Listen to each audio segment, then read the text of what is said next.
जय माता दी। मैं ज्योतिषाचार्य संतोष। मित्रों, इस वीडियोज़ में मैं बताने वाला हूँ कि सावन का महीना क्यों आता है और इस सावन का महीने का फ़ायदा मनुष्य या धरती लोक में बसे प्राणी या देवलोक में बसे प्राणी कैसे इस सावन पर्व का फ़ायदा उठाते हैं अपने जीवन के लिए, अपने मनचाहा वरदान के लिए। तो इस वीडियोज़ को आप ध्यान से देखें। हो सकता है इस एक महीने के सावन पर्व में आपका भी मनोकामना पूरी हो जाए। यह 100%। अगर आप भोले भक्त हैं, अगर आप अपने जीवन में खुशियाँ वापस लाना चाहते हैं, अपने जीवन में दुखों से दूर होना चाहते हैं इस एक महीने के अंदर, तो आप इस वीडियोज़ को ध्यान से देखें।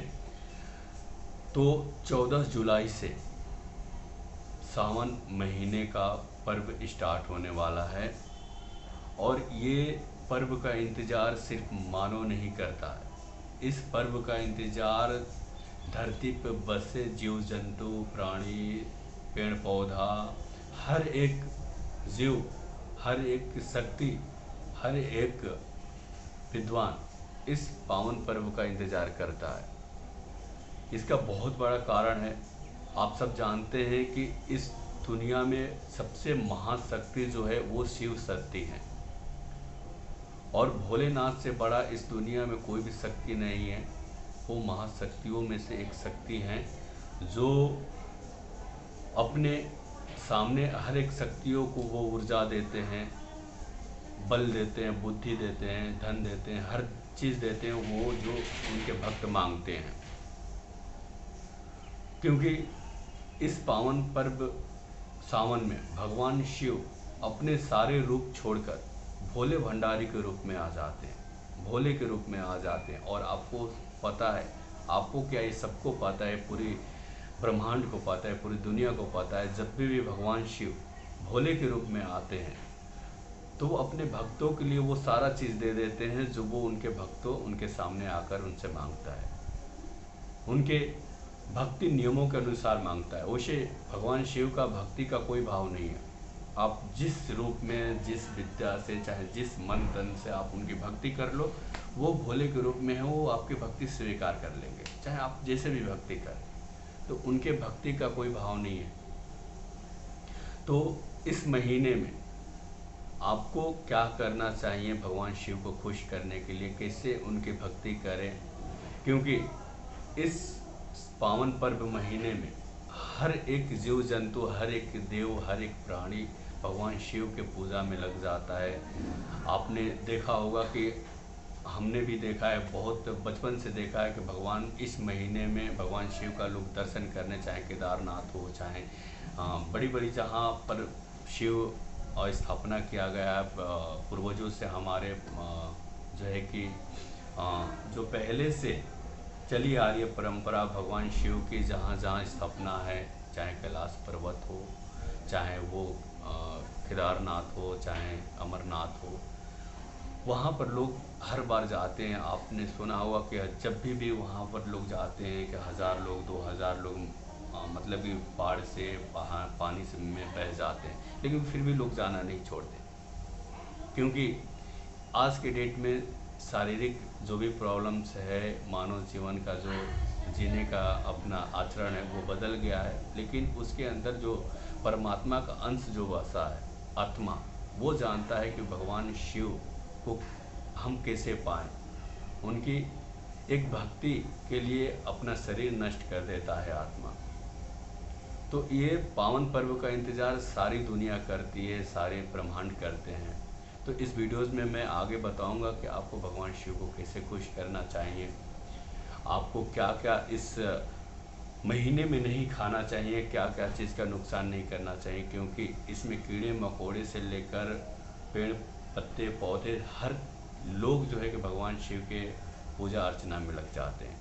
तो इसके लिए देखिए, पहले तो भगवान शिव खुद आपके वरदान देने के लिए, आपके मनचाहा कार्यों को पूरा करने के लिए खुद वो भोले के रूप में आपके सामने आ गए हैं सावन के महीने में।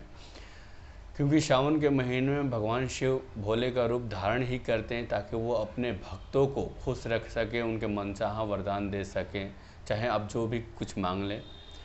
अगर नियमित अनुसार, मानो नियमित अनुसार अगर आप उपाय करना चाहते हैं भगवान शिव को सावन में, तो वैसे कोई भी नियम नहीं है भगवान शिव को पूजा करने का। मन अपने साफ रखें, दिल से आप पूजा करें, पाठ करें, भगवान शिव को याद करें, वैसे ही प्रसन्न रहेंगे। लेकिन अगर आप नियमित अनुसार अगर आप पूजा करना चाहते हैं तो आपको सूर्य उदय से पहले यानी 5 बजे से पहले अपने आप को फ्रेश कर लेना है बिस्तर छोड़कर, और मंदिर को साफ़ कर लेना है। उसके बाद पूरे घर में पीतल के लोटे में गंगा जल लेकर पूरे घर में गंगा जल का छिड़काव करें, धूप अगरबत्ती दिखाएं। ये करने के बाद आपको भगवान शिव को जल अभिषेक करें। बेलपत्र आप अगर मनचाहा अगर करना चाहें तो उनके बहुत सारे ऐसे बेलपत्र हैं, दूध है, धतूरा है, बैर है इत्यादि, इस तरह से बहुत है, जो है कि ईख का रस है, शक्कर है। तो बहुत सारे ऐसे चीज़ हैं जो भगवान शिव को अर्पण किया जा सकता है, जिससे भगवान शिव खुश रहते हैं। ऐसे सावन के महीने में तो ऐसे ही खुश रहेंगे। तो आप इस चीज़ को लेकर भगवान शिव को अर्पण कर सकते हैं और अपने मनचाहा वरदान पा सकते हैं।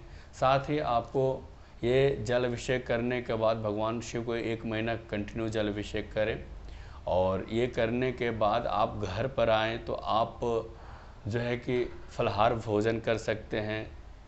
किसी भी तरह के हरा सब्जियां आपको नहीं खाना है, हरे पेड़ पौधों को कष्ट नहीं पहुंचाना है, काटना नहीं है उसको, न ही किसी जीव जंतु को कष्ट पहुंचाना है। अपने आप को आपको 1 महीने तक फ्रीडम रखना है, सेफ्टी से रखना है अपने आप को। किसी भी तरह के मन में किसी भी तरह के तन पर डिप्रेशन या तनाव नहीं देना है आपको, सिर्फ भोले के भक्ति में लीन रहना है 1 महीने। और इसके बाद ये करने के बाद शिव पुराण आप सुबह से शाम तक आपको 1 महीने टाइम मिलता है। शिव पुराण आप पढ़ें, पढ़ाएं, सुनाएं और सुने अपने आस पड़ोस को, जिसको आपको लगता है कि ये इनके पास शिव पुराण ये सुन नहीं सकते हैं या फिर इनको सुविधाएं नहीं हैं, तो अगर आप उनको सुविधाएं दे सकते हैं, आप अपने घर पर, घर के बाहर अगर बैठकर आप उनको सुना सकते हैं तो आप बिल्कुल सुनाइए। ये आपके लिए और आपके परिवार के लिए, सुख शांति के लिए बहुत ही उत्तम समय है, जो 1 महीने में आप अपने मनचाहा वरदान शिव जी से पा सकते हैं, भगवान शिव से पा सकते हैं आप। ठीक है, क्योंकि इस सावन के महीने में ये सिर्फ आप ही वरदान पाने के लिए भगवान शिव के पास नहीं जाते हैं। ये ब्रह्मांड के सारे देवी देवताएं, जितने भी शक्तियां हैं, महाशक्तियां जो भी हैं, जीव जंतु, सब जाते हैं भगवान शिव का पूजा अर्चना करने, ताकि वो अपने मनचाहा वरदान पा सकें। तो इस तरह से भगवान शिव का आप पूजा अर्चना करें।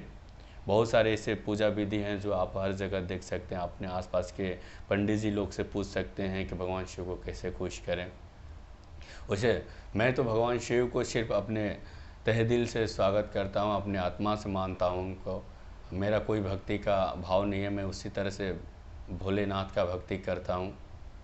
तो आपसे निवेदन है कि अगर आप अपने जीवन में कुछ अच्छा करना चाहते हैं, कुछ अच्छा हासिल करना चाहते हैं, अपने परिवार को खुश देखना चाहते हैं, तो ज़रूर इस सावन पर्व का महीने का फ़ायदा उठाएं और उपाय करें, अपनी समस्याओं से समाधान पाएं। ओम नमः शिवाय। जय भोले भंडारी।